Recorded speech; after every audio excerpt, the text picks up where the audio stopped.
Hello दोस्त, आप सभी का स्वागत है हमारे अपने YouTube चैनल केसी सेंटर में। अगर आप हमारे चैनल से नहीं जुड़े हैं तो केसी सेंटर को जाके सर्च कीजिए और चैनल को सब्सक्राइब कर लीजिए और अपने दोस्त के साथ शेयर कीजिए। और ऑफिशियल वेबसाइट केसी सेंटर कहरिया जो फेसबुक पेज है, आप वहाँ पे भी जा करके सर्च करके शेयर कर लीजिए और सब्सक्राइब कर लीजिए। आज हम लोग जैसे कि कल पढ़े थे पुष्पी पौधे के बारे में, लैंगिक जनन चल रहा है ना। ये जनन यूनिट का बायो का 6 यूनिट है। बिहार बोर्ड के एग्जाम में इस यूनिट से बहुत सारे क्वेश्चन पूछे गए, ऑब्जेक्टिव और सब्जेक्टिव में भी। ठीक है, देखो कल हम लोग पढ़े थे व्यायाम, है ना। तो उसके बारे में जो हम लोग कल पढ़े थे, इसमें क्या था, प्रत्येक स्त्री केसर में 3 भाग होते हैं।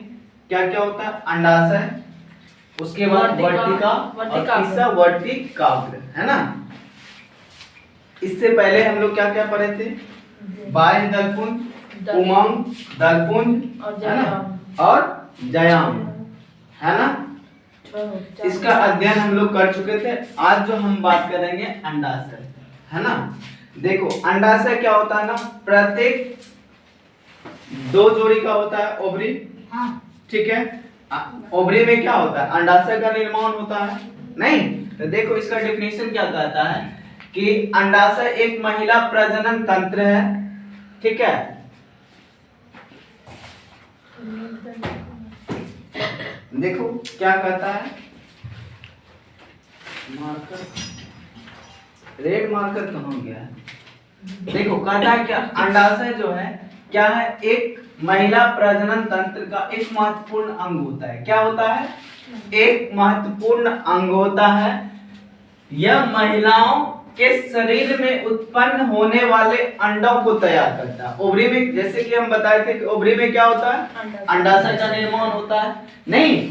तो देखो होने वाले अंडों को तैयार करता है, इसके साथ ही यह शरीर में एक स्त्री हार्मोन का भी उत्पादन करता है। क्या करता है, अब आपसे देखो ऑब्जेक्टिव क्वेश्चन पूछेगा कि स्त्री हार्मोन का उत्पादन कहाँ होता है, अंडाशय में होता है। एक क्वेश्चन यहाँ से ये आया, है ना। दूसरा क्वेश्चन कहता है क्या, अंडाशय का निर्माण कहाँ होता है, ओवरी में होता है। ठीक है, देखो और यह क्या करता है, जो महिलाओं के लिए आवश्यक होती है, सबसे इंपॉर्टेंट होता है अंडाशय का महिलाओं के लिए, है ना। उसके बाद आता है देखो ओवरी, कहता है क्या, ओवरी क्या होता है, कहता है कि ओवरी सामान्यतः एक जोड़ी पाई जाती है। जोड़ा जब भी होगा तो जोड़ा में होगा नहीं, है ना। उसके बाद कहता है क्या, इसकी आकार व मात्रा मादाओं के उम्र पर निर्भर करता है। ठीक है, किस पे निर्भर करता है, मादाओं के उम्र पे नहीं। उसके बाद देखो बेटा क्या कहता है क्या, इसकी रचना गोल होती है, इसमें छोटे छोटे संग्रहालय होते हैं, जिसे क्या कहते हैं, फॉलिकल कहा जाता है। क्या कहा जाता है, फॉलिकल कहा जाता है। उसके बाद यह फॉलिकल अंडों को उत्पादित करता है। अंडों को उत्पादित कहाँ करता है, फॉलिकल में। देखो सबसे एक क्वेश्चन आपका यहां से बन गया, अंडों का उत्पादन कहाँ होता है, फॉलिकल में होता है। ऐसे तो सामान्यतः सब कोई जानता है क्या, अंडा जो है ना ओवरी में ही उत्पादित होता है, लेकिन ओवरी में भी एक क्या पाया जाता है, फॉलिकल, है ना। तो उसी में अंड का क्या करता है, निर्माण करता है। यह बात समझ में आया, रटना पड़ेगा क्या, नहीं। तो एग्जाम में भी पूछते हैं, अंडाशय के बारे में आपको लिखना है। ये सारी बातें आप नोट करके लिख दीजिएगा, याद रहेगा तो लिख दीजिएगा, है ना। उसके बाद कहता है क्या, दूसरा जो इसका भाग होता है वर्तिकाग्र। क्या होता है, वर्तिकाग्र होता है। कहता है क्या कि अंडाशय सामान्यतः फूली हुई रचना होती है, जिसे एक लंबी एवं पतली वृत्त जैसी रचना निकलती रहती है, जिसे वर्तिकाग्र या स्टाइल कहते हैं। देखो वर्तिका, देखो यहाँ पे जूम करना, देखो ये है ना वर्तिकाग्र, यहाँ से देखो, यहाँ से जुड़ी हुई है ना, इससे जुड़ी हुई है वर्तिका, और ऊपर में जो वो अथी होता है। ठीक है, ये देखो ये किससे जुड़ी हुई है, यहाँ से निकली, है ना। यहाँ आकर के ये वृंत जो होता है ना, उनसे है ना। देखो उसके बाद क्या कहता है वर्तिका में, देखो वृंत जैसी, है ना, जो तुम्हारा इस तरह का, देखो ये अगर हम बात करें या कोई फूल है, इसको क्या कहते हैं, ये होता है। उसके बाद ये पुष्पासन से जुड़ा होता है ना वृंत, किससे जुड़ा होता है, पुष्पासन से जुड़ा होता है।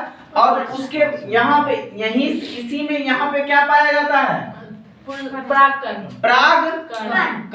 परागकण कहाँ मिलता, परागकोश ना, परागकोश ना, परागकोश में तो परागकण बनता है ना, जो उसके छूने के बाद हमें क्या होता है ना, पीला जैसा वो चिपक जाता है, नहीं यही है ना। उसके बाद देखो बेटा कहता है क्या, वर्तिकाग्र, वर्तिका या इसको क्या कहते हैं, स्टाइल भी कहते हैं। क्या कहते हैं, अब स्टाइल तुम लोग ये नहीं समझना कि वो वाला स्टाइल फैशन वाला, वो वाला नहीं, ठीक है क्या निशा। चलिए अब आता है वर्तिकाग्र, ये भी इंपॉर्टेंट है। कहता है कि वर्तिकाग्र के शिखर पर खुली हुई छोटी चिपटी एवं चिपचिपी रचना होती है। देखो एकदम छोटी सी चिपकी हुई रचना होती है, यहाँ जूम करो, यहाँ देखो, यही है ना वर्तिकाग्र। एकदम यहाँ पे जो होता है ये वाला एकदम छोटा जैसा होता है, क्या होता है, एकदम ये जो इससे जुड़ा हुआ होता है ना, यहाँ पे एक छोटी जैसी रचना होती है, जो कैसा रहता है, चिपचिपा होता है या पतली होता है ना। उसके बाद देखो इसी को क्या कहते हैं, शिष्टगम्मा, है ना। वर्तिकाग्र को क्या भी कहते हैं, शिष्टगम्मा, ठीक है। अब आता है तुम्हारा भ्रूणकोश, क्या आता है, भ्रूणकोश आता है, ठीक है। देखो ये बीजांड की अंदरूनी भित्ति से जुड़े रहते हैं, जो एक से लेकर सहस्त्रों, या देखो सहस्त्रों जो होता है ना, यह जो होता है कुकुरबिट पौधे होता है, क्या होता है, कुकुरबिट एक पौधा का नाम है, ठीक है। वाह, ठीक। बीजांड के भीतर भ्रूणकोश होता है, जिसे मादा युग्मक या अंडाणु होते हैं। इसी में क्या होता है, भ्रूणकोश में मादा युग्मक अंडाणु होते हैं, ठीक है, समझ रही है ना। ये देखो